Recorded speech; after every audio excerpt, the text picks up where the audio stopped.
en una habitación iluminada por una sola vela, rodeado de pergaminos chamuscados y letras que nadie en Occidente había visto en siglos. Un director de cine comenzó a cuestionarlo todo.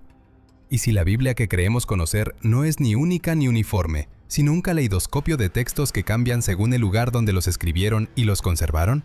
Esa idea golpea con la fuerza de una revelación porque destruye una certeza cómoda, la creencia de que existe la Biblia, idéntica en Texas, Roma, Moscú y Nairobi.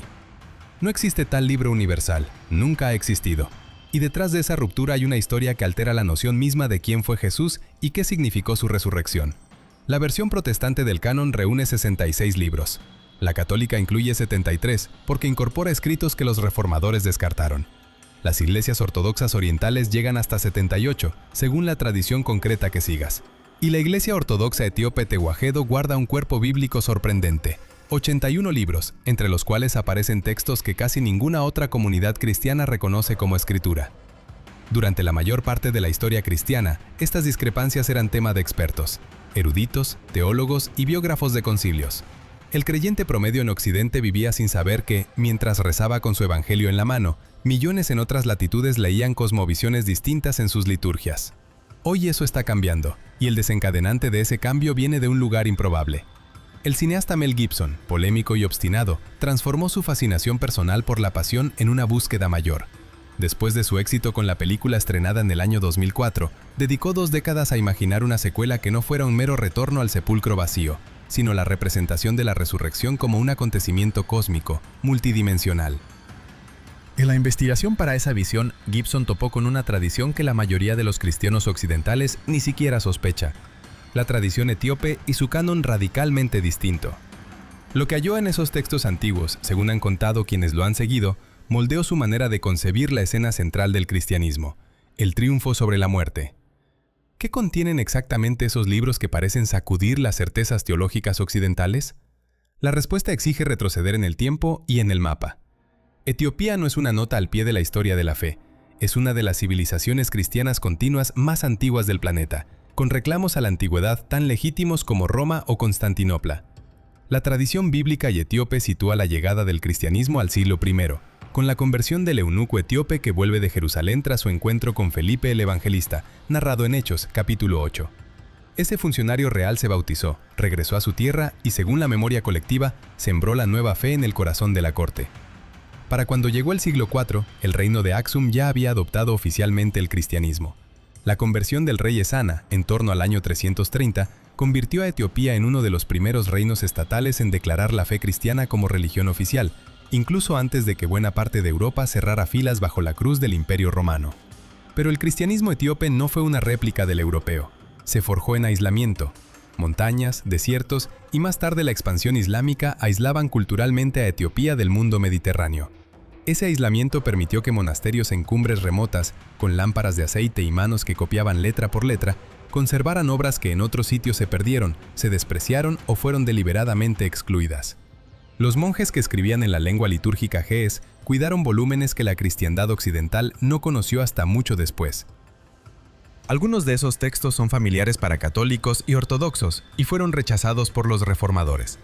Otros, en cambio, son exclusivos del horizonte etíope. Entre los más decisivos está el libro de Enoc. En las Biblias occidentales, Enoc aparece fugazmente en 5 versículos del Génesis. En la tradición etíope, Enoc es un corpus extenso, más bien una biblioteca bajo un único nombre, que añade capas enteras al relato de la creación, describe cosmologías, clasifica ángeles con una precisión que asombra y plantea teologías que no tienen paralelo en la ortodoxia occidental. Leer Enoc etíope es asomarse a una teología donde los cielos no son solo metáfora, sino territorios geométricos poblados por jerarquías angélicas y visiones apocalípticas que transforman la interpretación de Adán y sus hijos. Junto a Enoc está el libro de los Jubileos, una reescritura de Génesis y Éxodo que ordena la cronología, fija sabatismos y ofrece interpretaciones legales que esclarecen cómo ciertas prácticas religiosas se entendieron en comunidades antiguas. Ambos libros han influido en corrientes de pensamiento judías y cristianas que nunca fueron corriente principal en Occidente, pero que en Etiopía se convirtieron en arnés doctrinal. Si lo que busca un director es imágenes que estremecen, la ascensión de Isaías es una mina visual. Allí se narra un viaje del profeta a través de 7 cielos. Allí se contempla la encarnación, la crucifixión y la resurrección como sucesos que atraviesan dimensiones. Cristo no emerge simplemente de una tumba, sino que interrumpe el orden cósmico, desciende a niveles inferiores y asciende por esferas hasta restablecer el equilibrio universal. No es sorprendente que alguien empeñado en filmar una resurrección que no se quede en lo íntimo, sino que explote en lo universal, haya leído con entusiasmo estas páginas. Además, existen textos que son auténticamente etíopes, como los libros llamados Macabián, parientes lejanos de los macabeos que no coinciden con los textos griegos tradicionales, y una cohorte de escritos litúrgicos y hagiográficos que han formado parte de la devoción pública durante más de 1500 años. No son reliquias curiosas para eruditos, son escritura viva. Se recitan en las iglesias, se enseñan en seminarios, forman la arquitectura espiritual de millones de creyentes en la meseta etíope. ¿Qué significa todo esto para la comprensión occidental de la fe cristiana? Primero, que la imagen de una tradición unívoca se desmenuza. El cristianismo primitivo no fue una sola línea monolítica, sino una red de voces que debatían, añadían y retenían escritos según contingencias culturales, políticas y geográficas.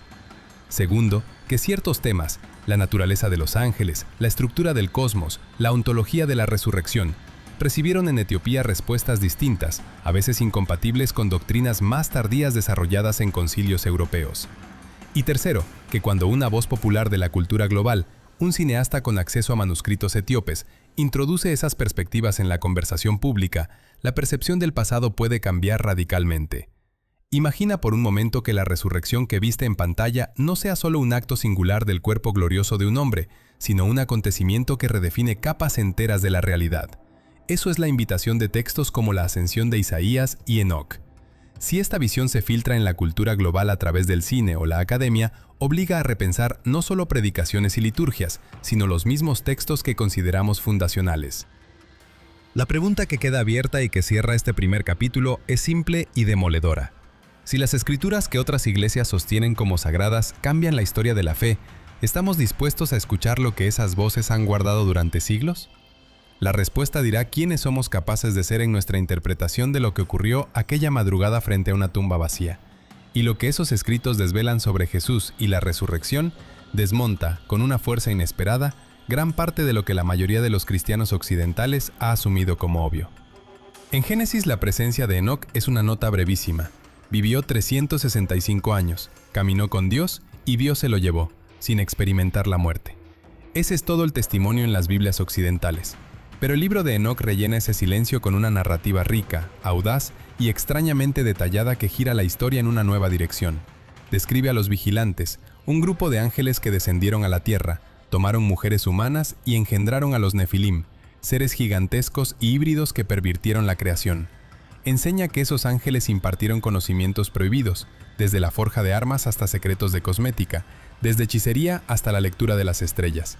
Y explica que la respuesta divina a aquella corrupción fue un cataclismo, el diluvio que protagoniza la historia de Noé, una calamidad sobre la que Enoc profetiza con palabra terrible y precisa. Pero las visiones de Enoc no se limitan al diluvio ni a la violencia primitiva, van mucho más lejos. Y ese vuelo más allá es lo que cambia el mapa teológico. Enoc despliega una geografía celestial en la que el cosmos está seccionado en niveles, con tronos, puertas y lugares secretos. Nombra jerarquías angélicas, Uriel, Rafael, Raguel, Miguel, Saraquel, Fanuel, y detalla procedimientos de juicio cósmico. Describe el destino de justos y malvados con un realismo casi jurídico, y sobre todo, presenta una figura llamada Hijo del Hombre, que aparece como un ser divino preexistente, revestido de gloria, enviado para juzgar la tierra, vindicar a los justos y establecer el reino de Dios. La pintura es hipnótica, cabello blanco como lana, ojos que arden como fuego, voz que ruge como aguas impetuosas, un fulgor tan intenso que nadie puede fijar la mirada, y una autoridad para sentenciar a toda la humanidad. Esos rasgos no suenan a metáforas aisladas, recuerdan directamente escenas que luego encontramos en los Evangelios y en Apocalipsis. ¿Coincidencia o continuidad? El paralelismo se vuelve inquietante cuando confrontamos la etiqueta que Jesús usa una y otra vez, Hijo del Hombre. Es su autodenominación preferida, la que elige para hablar de sí en momentos decisivos. Cuando Jesús pronuncia esa fórmula, habitualmente lo hace para anunciar venida en gloria, juicio venidero, consagración del reino y la reivindicación de los justos, es decir, describe papeles y poderes que parecen sacados de la misma tradición que Enoc. En Apocalipsis, la aparición que se le revela a Juan guarda una correspondencia asombrosa. cabello blanco como lana, ojos como llama, pies semejantes al bronce bruñido, voz como estruendo de muchas aguas, rostro resplandeciente como el sol en todo su vigor. Las descripciones convergen con tal precisión que los estudiosos llevan largo tiempo preguntándose si el autor del Apocalipsis no está, deliberadamente, reciclando imágenes enoquíacas. Si el libro de Enoc circulaba entre los judíos del Segundo Templo y era conocido por los primeros cristianos, entonces la figura del Hijo del Hombre no sería una invención novedosa del cristianismo, sino una continuidad de un imaginario judío anterior que ya presentaba a ese Hijo como juez cósmico y ser divino. Y si eso es así, la manera en que Jesús se entendía a sí mismo y la forma en que las primeras comunidades lo interpretaron cambia radicalmente. La evidencia de que Enoc fue leído y tomado en serio por los primeros cristianos aparece, curiosamente, dentro del mismo Nuevo Testamento. La breve epístola de Judas cita literalmente el libro de Enoc. Comenta que Enoc, séptimo desde Adán, profetizó y anunció que el Señor vendría con miríadas de sus santos para juzgar a todos. Esa fórmula coincide palabra por palabra con un pasaje del primer libro de Enoc. El gesto de citarlo así implica algo más que una simple referencia incidental. El autor de Judas da por sentado que sus lectores conocen ese libro, que lo consideran profético, y lo presenta con la misma autoridad con que se citaría a Isaías o a Jeremías.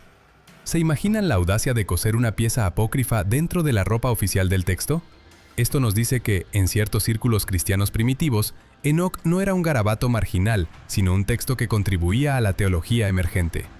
La reacción de los padres de la Iglesia confirma esa presencia temprana. Escritores como Tertuliano defendieron a Enoc con vehemencia, argumentando que si Noé, figura de justicia, transmitió tradiciones y si los apóstoles las usaron, merecía respeto. Ireneo de León lo cita en sus refutaciones contra herejías. Clemente de Alejandría lo utiliza como recurso interpretativo. Orígenes lo examina críticamente y no lo deja en el olvido. Durante los primeros siglos, por tanto, Enoc formó parte del amasijo de literatura que los cristianos leían y discutían, una especie de fondo cultural y teológico común. Pero luego la historia da un giro. Enoc desaparece de la mayor parte de la tradición occidental y sobrevive íntegro solo en la iglesia de Etiopía. ¿Qué ocurrió en el tránsito que transforma un libro respetado en un margen sospechoso? La respuesta pasa por entender que la formación del canon bíblico no fue un proceso puramente académico ni meramente espiritual. Fue también una lucha por autoridad, influencias políticas y decisiones institucionales que barajaron textos, las descartaron o los blindaron.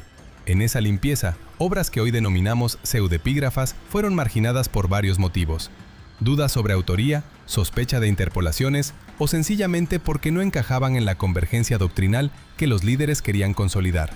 Sin embargo, un hallazgo arqueológico agitó ese consenso. En 1947, entre las cuevas de Qumrán, aparecieron fragmentos de lo que conocemos como rollos del Mar Muerto, y entre ellos se encontraron manuscritos en arameo pertenecientes al libro de Enoc. Esos fragmentos datan, según el paleógrafo, entre 200 a.C. y 50 después de Cristo. El conjunto de Qumrán, muy probablemente vinculado a la comunidad que conocemos como esenios, guarda copias de Enoc junto a libros inobjetables como Isaías y los Salmos. Las implicaciones son dobles y demoledoras. Primero, demuestran que el libro de Enoc existía en la época de Jesús y circulaba entre comunidades judías concretas. Segundo, prueban que se lo consideraba lo bastante importante como para copiarlo y conservarlo junto a textos que hoy nadie discute. Tercero, confirman que ideas como los ángeles caídos, el juicio cósmico y la figura del Hijo del Hombre formaban parte del repertorio teológico judío en la centuria previa al cristianismo. Ese descubrimiento arqueológico restituye a Enoc una credibilidad histórica que durante siglos se le negó, y desmonta la teoría de que se trate de una invención cristiana tardía o de una leyenda medieval. Pero la supervivencia del texto completo en Etiopía y su exclusión progresiva en Occidente introducen otra pregunta más inquietante. ¿Qué relaciones entre poder, identidad y memoria religiosa hicieron desaparecer de nuestra mesa de lectura un libro que tantos consideraron esencial? Por eso el hallazgo de los manuscritos del Mar Muerto transformó la manera en que los eruditos modernos miran a Enoc. Ya no es una curiosidad marginal, sino una ventana obligada para entender el mundo religioso del que nació el cristianismo.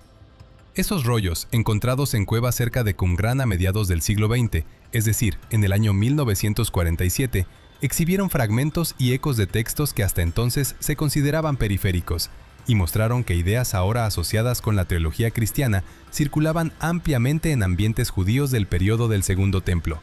¿Qué implicó eso? Que las nociones del Hijo del Hombre, de los juicios cósmicos y de las escalas celestiales no surgieron de la nada en el cristianismo. Tenían antecedentes literarios y religiosos que la gente de la época conocía y discutía.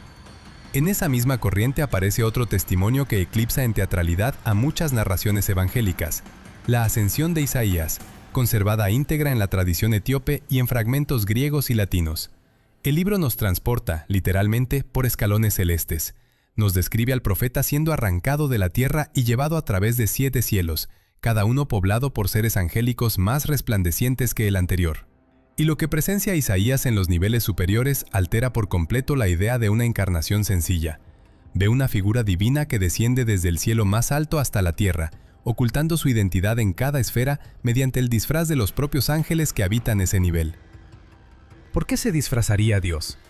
Porque la historia tal como la presenta este texto es un operativo divino encubierto. La gloria se vela para que las potestades no reconozcan al que viene y no impidan su llegada. Ese disfraz culmina en el misterio de la nacencia virginal. No es un episodio biográfico aislado, sino la fase final de una travesía cósmica en la que la divinidad se retracta de su resplandor para infiltrarse en la creación. Y la crucifixión, en esa lectura, es el auge del ocultamiento.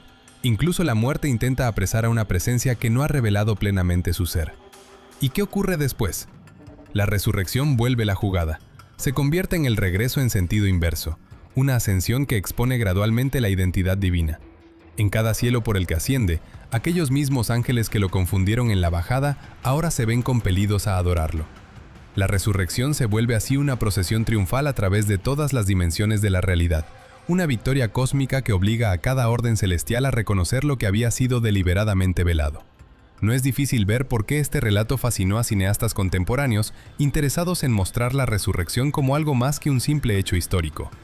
El director que concibió su proyecto sobre la resurrección habló de querer presentarla como una batalla espiritual, una travesía por distintos reinos y un triunfar sobre poderes invisibles. La ascensión de Isaías ofrece exactamente ese andamiaje narrativo, con imágenes que recuerdan a épicas apocalípticas y a visiones místicas, y con un crescendo dramático que trasciende la escena limitada del sepulcro. Mientras tanto, fuera de Etiopía, la memoria de ese relato y de muchos otros fue erosionándose por circunstancias que no fueron puramente teológicas. La conformación del canon bíblico no fue una decisión súbita dictada por una sola autoridad. Se trató de un proceso gradual, impulsado por debates doctrinales, luchas de poder, necesidades pastorales y factores geográficos. En comunidades diversas se leían colecciones distintas. Unos aceptaban al pastor de Hermas como lectura normativa. Otros daban estatus a la carta atribuida a Bernabé.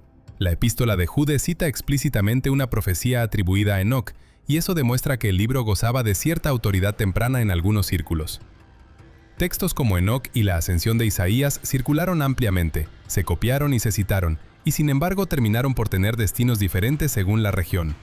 La institucionalización del cristianismo, particularmente tras convertirse en religión oficial del Imperio Romano, aceleró la necesidad de uniformidad. El obispo de Alejandría emitió en una famosa carta pascual del año 367 una lista de 27 libros que hoy conocemos como el Nuevo Testamento, y señaló explícitamente otros escritos como fuera del canon. En las décadas siguientes, concilios regionales y sínodos emitieron decretos que buscaban confirmar esa lista, pero no hubo unanimidad universal. Muchas comunidades siguieron usando cánones locales. Y, lo más importante, las razones para aceptar o excluir libros no fueron siempre puras. Textos asociados a grupos etiquetados como heréticos fueron descartados. Otros que apoyaban las posiciones de líderes influyentes fueron promovidos. La simple geografía, que se conocía y se copiaba en una provincia, marcó la diferencia entre inclusión y olvido. Enoc fue víctima de un conjunto de factores convergentes. Su cosmología fascinante y compleja, poblada por vigilantes caídos y procesos escatológicos, inquietó a las autoridades que temían excentricidades angelológicas. La tradición de los vigilantes, extranjera a la ortodoxia establecida, presentaba imágenes de ángeles descendiendo, engendrando y corrompiendo a la humanidad, y eso era teológicamente explosivo. Más aún, Enoc proclama una antropología de la luz, los seres humanos como hijos de la luz con potencial divino y receptores de revelaciones directas. ¿Quién necesita la mediación institucional cuando cada individuo puede ser sujeto de revelación? Para una jerarquía eclesiástica cuyo poder descansaba en la autoridad transmitida por orden, sacramentos y enseñanza oficial, una teología que validara revelaciones privadas representaba una amenaza palpable. Etiopía, por contraste, no participó en las mismas batallas teológicas de Occidente, ni tuvo la presión para consolidarse bajo una única autoridad papal. Su cristianismo se desarrolló en gran medida en aislamiento, en mesetas y montañas donde las rutas de comunicación con Constantinopla o Roma eran lentas, esporádicas o inexistentes. La lengua litúrgica, el ge'ez, preservó textos que en otros lugares se habían perdido o rechazado. Monasterios recónditos, lugares como Debre Libanos o las comunidades alrededor del lago Tana, funcionaron como cámaras de conservación. Copistas anónimos reproducían los volúmenes que heredaron, y la continuidad litúrgica y monástica hizo que ciertas obras nunca dejaran de leerse ni de considerarse normativas. El resultado fue que la Iglesia etíope conservó un canon más amplio.